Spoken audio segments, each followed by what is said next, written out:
Bienvenue sur le plateau de Parole d'élus. Nous recevons aujourd'hui le maire de Monthureux-sur-Saône et vice-président de la communauté de communes Les Vosges, côté sud-ouest, et président du comité stratégique du projet d'Arnay Forêt d'Exception. Pierre Sylvestre, bonjour. Bonjour. Merci d'avoir accepté notre invitation.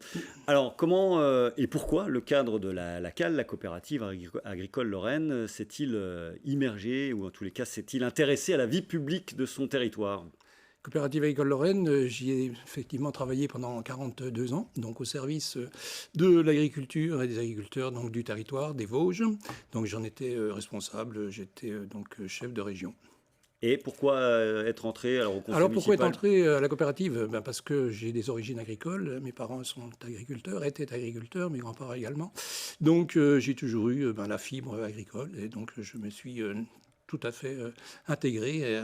Et la politique, alors, dans tout ça, comment elle est arrivée ? Alors la politique, elle est arrivée très tôt, puisque déjà mes parents avaient une tendance gaulliste forte. Donc, comme beaucoup dans le milieu agricole. Beaucoup à cette époque, clair, voilà. Ouais.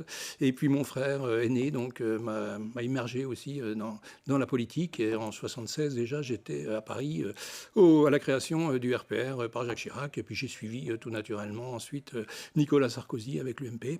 Et puis depuis, je ne suis plus du tout dans le giron de la politique. Et pourquoi non alors ? Pourquoi vous Parce que j'estime qu'en tant que maire d'une petite commune comme Monthureux, moins de 1000 habitants, on doit être sans étiquette. On a droit, bien sûr, à avoir des sensibilités. Et j'en ai une, qui est toujours la sensibilité. On peut qualifier de divers droite, comme on dit aujourd'hui. Centre droit, je dirais un peu l'idée du RPF de Charles de Gaulle, donc qu'il avait créé dans les années 47.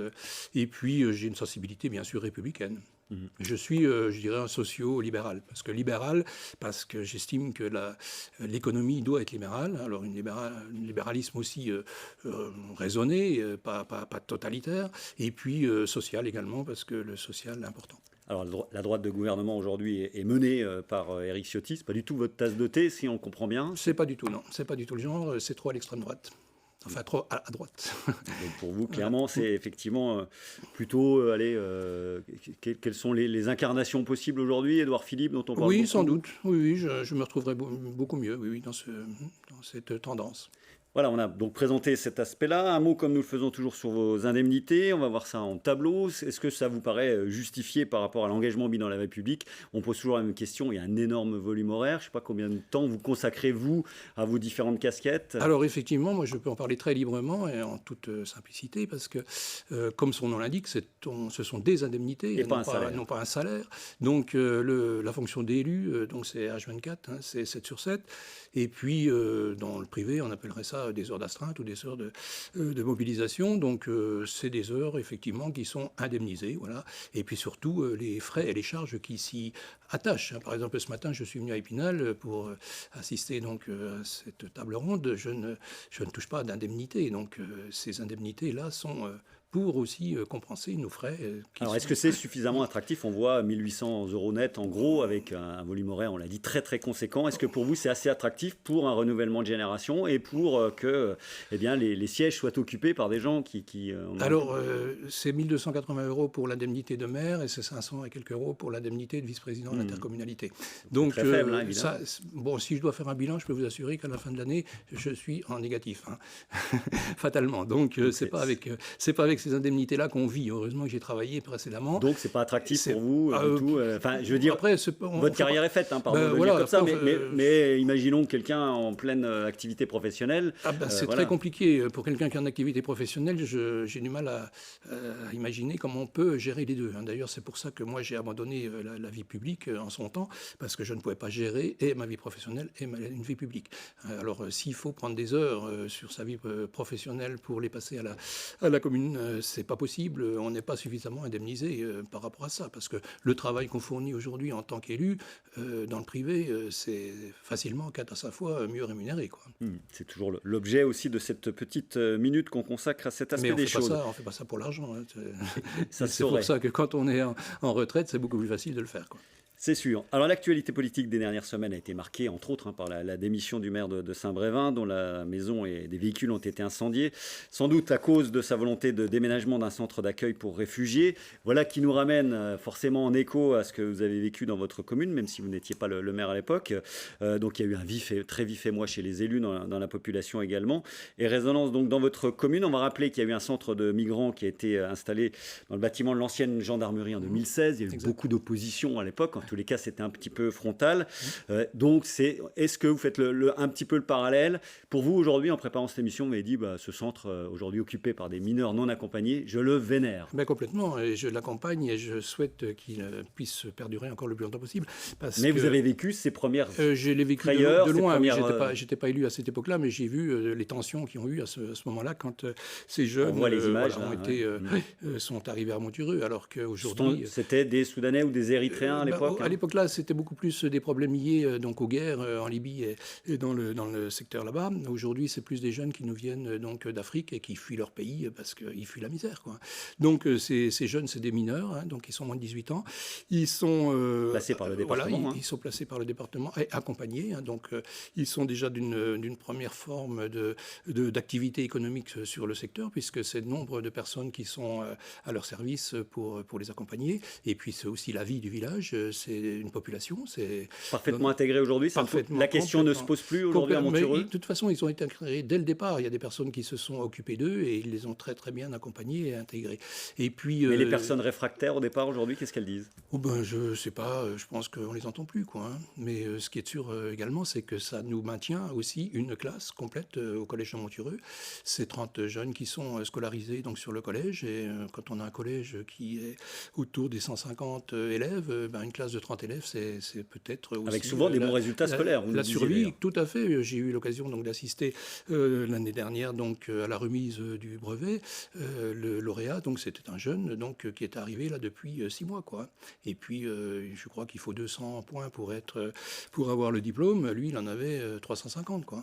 Alors, aujourd'hui, ils sont de passage. Vous souhaiteriez qu'ils puissent rester davantage sur le territoire? Complètement, parce que le problème, c'est que dès qu'ils partent en études supérieures, enfin, ou tout du moins au lycée, donc ils regagnent Épinal et ils quittent Montureux. Donc, nous, on souhaiterait les garder encore beaucoup plus longtemps.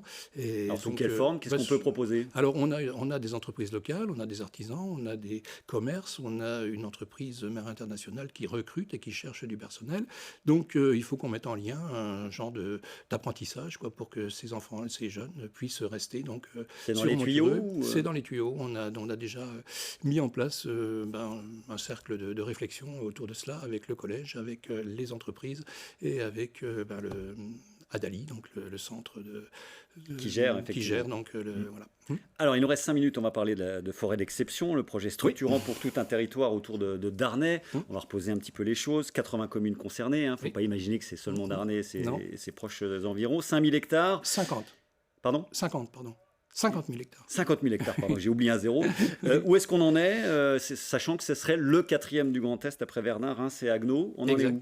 Alors, donc, dernièrement, donc, on a reçu le Comité national d'orientation qui sont venus en immersion sur le territoire. On les a fait visiter l'ensemble du territoire concerné. Donc, on leur a montré, bien sûr, nos belles forêts, mais pas seulement, puisque le projet FODEX ne se limite pas à la forêt. C'est un vrai projet de territoire. C'est un projet... FODEX, forêt d'exception. Forêt d'exception, voilà.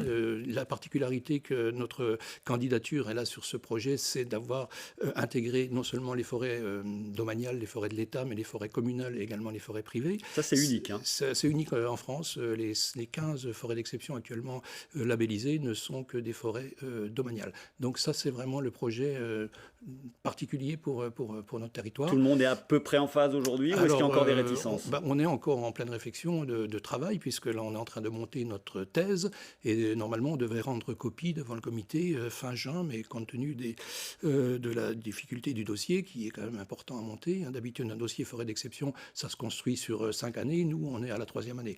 Donc, on a déjà beaucoup travaillé sur le sujet, mais on a encore bon nombre de sujets à traiter, et notamment donc, dans le domaine de la biodiversité. Et ça sera fin septembre, devant le comité national. Et donc, on a demandé un délai supplémentaire, et on a été accepté donc, pour rendre copie fin septembre. Alors, il faut bien expliquer qu'on ne va pas faire un parc d'attractions Non, à la mode pas. forestière, surtout Certainement pas. pas, non, non. C'est vraiment faire du développement durable et aussi de la pédagogie avec une école qui pourrait voir le jour, et c'est quasiment acté aujourd'hui, hein, on peut Alors, le dire. le domaine éducatif... Une école en forêt. Hein. Oui, tout à fait. Donc, le domaine éducatif fait partie des 16 actions qui sont retenues dans ce programme Forêt d'exception. Trois sites donc, déjà sont en cours et de deux réalisations. Il s'agit de Certigny, de La Vosges-les-Bains et de Montureux. Donc, ça sera effectivement des lieux où on pourra pratiquer l'école en forêt. Aujourd'hui, on parle beaucoup de la forêt de dehors. Par exemple, très prochainement, à Poitiers, donc, il y a un forum sur la forêt dehors. Nous, ça sera la forêt dehors et en forêt. C'est-à-dire que les enfants seront en permanence ou quasiment, enfin pas en permanence, non, ils auront la possibilité donc d'accéder donc à des sites, à 3 sites donc qu'on va mettre en place, et on y mettra des structures dans lesquelles l'éducation nationale, notamment à travers le collège et les écoles primaires locales, sur les 4 saisons ou presque. Si c'est possible, oui, parce qu'il y a des pays nordiques qui font l'école dehors depuis de nombreuses années. Au Danemark, par exemple, c'est minimum 5 heures par semaine qui sont en immersion dehors, quoi. Alors, on parle beaucoup de l'implantation d'éoliennes en ce moment sur le territoire vosgien. Ça concerne ce territoire-là aussi.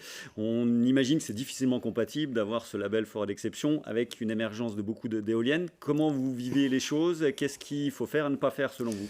Il va falloir bien sûr à un moment ou à un autre s'extraire de la dépendance de l'énergie fossile. Donc il faudra bien entendu aller vers d'autres sources d'énergie. L'éolien en fait partie, le photovoltaïque en fait partie aussi. On n'a pas parlé de la méthanisation, mais ça en fait partie également.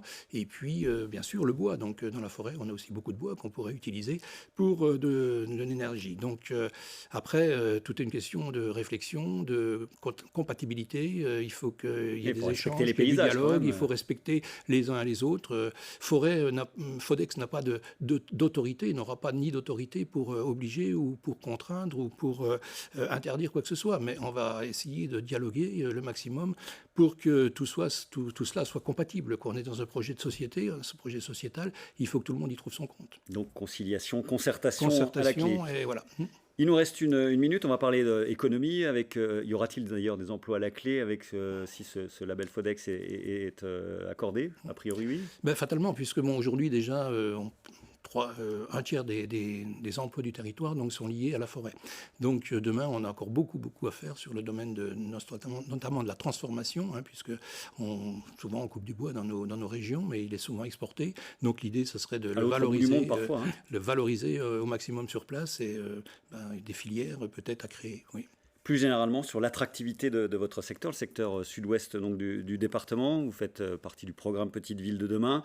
Qu'est-ce qui, pour vous, il est urgent de faire pour redonner davantage de vie encore à ce secteur-là qui a beaucoup souffert en termes de démographie? Oui, complètement. De toute façon, nous sommes dans un territoire où il y a la population la plus faible du département. Nous sommes sur les secteurs de Montureux, d'Arnay, La Marche, à 17 habitants au kilomètre carré. Donc c'est une population très faible, et c'est notamment une population aussi vieillissante. Alors le but, c'est surtout déjà de maintenir nos populations. C'est chose faite, puisque de plus en plus, maintenant, on voit donc de nouveaux ménages venir habiter sur Montureux. Moi, depuis 2010 que je suis en place, j'ai signé 50 DIA, donc des maisons qui se sont vendues, des maisons qui souvent étaient à vendre depuis nombreuses années. Il y a un vrai élan. Il y a un vrai élan. À la dernière recensement démographique en 2020, on était déjà en progression, et je pense qu'on va encore progresser. Alors, on a aussi tous les services à apporter dans nos villages locaux, quoi.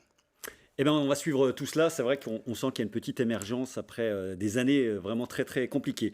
Pierre Sylvestre, merci beaucoup d'avoir accepté notre invitation. Mais je vous en prie. On se retrouve, nous, la semaine prochaine pour un nouvel enregistrement de Paroles d'élus. Voilà, avec plaisir.